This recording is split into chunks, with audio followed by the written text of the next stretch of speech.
Атена мұғалімдер өзінің есебінен ремонт қылып келді. 540 сом ремонт болды, сіздер қайда құртасыңдар? Bir жері краскаланған жоқ.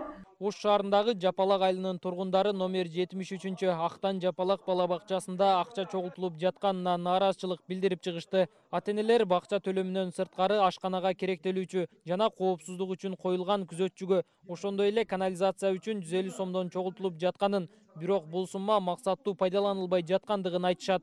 Анан кийин биз ата-энелер ошо менен отдельно келип, өзүбүз сүйлөшүп, баягы 150 сомду жок кылабыз. 150 сомдун кереги жок. Мен дагы бирчине айтып коеюн. Эгерде дүйнөңөр ашып аткан болсо бергиле.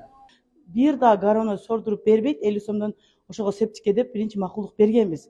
Ошондо аралыкта септик 7 жыл өтүп кетти. 7 жылда эч ким септикти кандай сордурдуң, гарону сордурду, сиз сордуңузбу деп эметишкен жок. Анан ошол биринчи проблемабыз ошол болду. Экинчиси охрана 150 сомдон алып жыйнап беребиз питаниядан тышкары.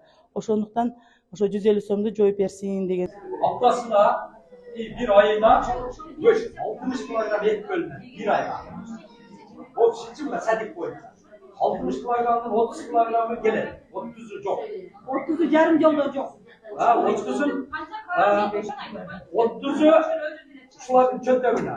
Мындан сырткары тамак аш үчүн чогултулган сумма ушул жылдын январь айынан тартып 500 сомдон 800 сом болуп көбөйгөн. Бирок ата-энелер жаш балдарга берилген тамак аштын көлөмү көбөйбөгөнүн, нормадан аз өлчөмдө берилип жатканын айтып, нааразы болушууда. Күнүнө мисалы 10 литр сүт келет. Бүгүн 10 литр сүткө 20 литр суу коштук деген күндөр болгон. Анан ошону угуп, мен өзүм келип, мен бир келип, ошол 10 литр сүткө суу кошконуна мен свидетель болуп калганмын. Мен bir girsem şunday kılıp atışkan eкен, gözüm менен gördüm. Ana ne bu nege onda desek özü negizi 25 litre bölünөт эле бүгүнкү күнгө. 24 litre. Бирок ончо келбеди, мына 10 литрле келди. Дайым эле ушундай деп калды. Аталган бала бакча 140 орунга ылайыкташкан, бирок мында 240ка жакын бала тарбияланат. Күн сайын 180ге жакын бала келет. Билим берүү башкармалыгы тамак аш үчүн төлөмдөргө 300 сом кошулганы менен бул сумманы жеткирүү кыйын болуп жатканын билдирди. Быйылкы жылдан баштап бир балага ата-энелерден кошумча тамак аш үчүн 800 сомго көтөрүлдү.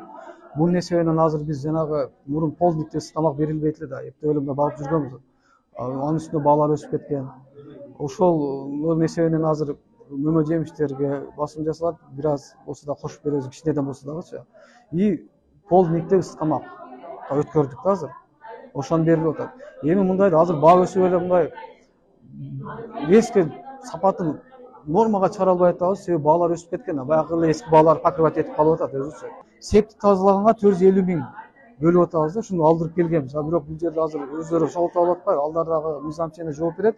Ош шаарында мамлекеттик 44 бала бакча бар. Алар үчүн жергиликтүү казнадан жыл сайын 104 миллион сом бөлүнөт. Каладагы мамлекеттик бала бакчалардагы керебеттерге 2-3дөн жатып, нормадан ашыкча балдар тарбияланууда. Нургелди Каныбек уулу, Асылбек Турдалиев, ТМЖ жаңылыктары.